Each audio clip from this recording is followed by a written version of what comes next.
আসসালামু আলাইকুম সবাইকে। আমি শুভ বলছিলাম এডু গ্রুপ থেকে। আজকে আমরা একটি মাল্টা স্টুডেন্ট ভিসার সাকসেস নিয়ে এসেছি। সো আমাদের সাথে আছে মাহিন ভাই। সো উনি আজকে মাল্টা ভিসা পেয়েছে। তো আমরা এই পাসপোর্টটা আজকে ভাইকে আমরা হ্যান্ড ওভার করবো এবং আমরা ওনার গল্পটা শুনবো। সো মাহিন ভাই, আপনার পাসপোর্টটা আপনি যদি আমাদেরকে একটু শো করতেন অবশ্যই অডিয়েন্সদের। এই যে আমার মাল্টা student visa.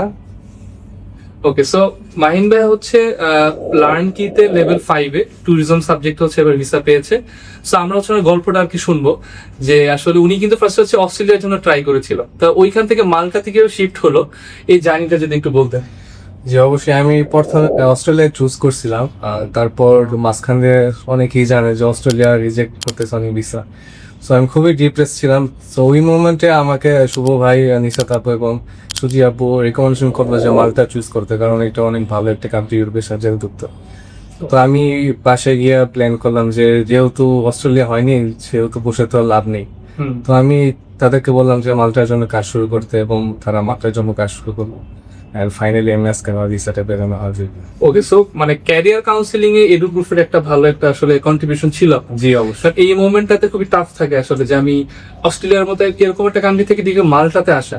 So decision making এর একটা ব্যাপার থাকে, তো ওই জায়গাটাতে বেশ ভালোই হয়তো হেল্প পেয়েছেন আপনি। যে এডু প্রুফ আমাকে অনেক হেল্প করেছে, তারা আমাকে রিকমেন্ডেশন করেছে যে মাল্টা ইউরোপের সেনজেনভুক্ত কান্ট্রি, এবং আপনি এই জায়গায় অনেক ক্যারিয়ার অপরচুনিটিস আছে, আপনি চাইলে আপনার ক্যারিয়ার করতে পারেন। তো আমি তাদের আর কি পরামর্শ গ্রহণ করলাম এবং আলহামদুলিল্লাহ সকল। এবার ভাই আমাদের আপনার ইন্টারভিউটা নিয়ে একটু বল, যে ইন্টারভিউতে ধরেন স্টুডেন্ট অনেক নার্ভাস থাকে, তো এখান থেকে আপনার নিজস্ব একটা প্রিপারেশন ছিল, এডু প্রুফও হয়তো হেল্প করেছে। সো এই জানিয়ে আমাদের একটু বলেন যে কিভাবে আপনি প্রিপারেশন নিয়েছেন।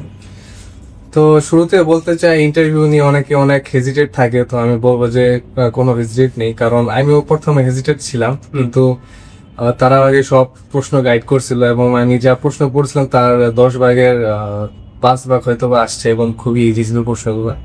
তো এটা কোনো বিষয় না, শুধু আপনাকে কনফিডেন্স থাকতে হবে। ওকে, ভাইয়াকে আমরা কিন্তু মক টেস্ট নিয়েছিলাম। সো ইভেন মক টেস্ট ভাইয়ের এত ভালো হয়েছিল, এত ভালো প্রিপারেশন ছিল। সো তখনই আমরা বুঝে গেছিলাম যে ভাইয়ার ভিসা মোটামুটি হয়ে যাচ্ছে আর কি। সো এই যে মক টেস্টের ব্যাপারটা আপনি তো অনলাইনে দিয়েছিলেন, তো অফিস আসতে হয় না। সো হ্যাঁ, এটা একটা ব্যাপারই। তো যারা আমাদের স্টুডেন্টরা ঢাকার বাইরে থাকে বা দূরে থাকে, সো ওদেরও সমস্যা নেই, আপনারা ভাইয়ের মতো অনলাইনে over the call mock test দেওয়া যাবে।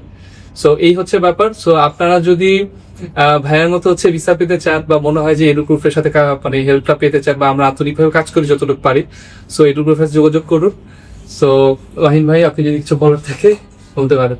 অবশ্যই এডু গ্রুপ একটি ট্রাস্টেড এজেন্সি, এবং আমি অবশ্যই আমার ফ্রেন্ডদেরকে রিকমেন্ড করবো যারা আর কি স্টাডি অ্যাব্রোডে যেতে চান, এবং আপনাদেরকে রিকমেন্ড করতে চাই।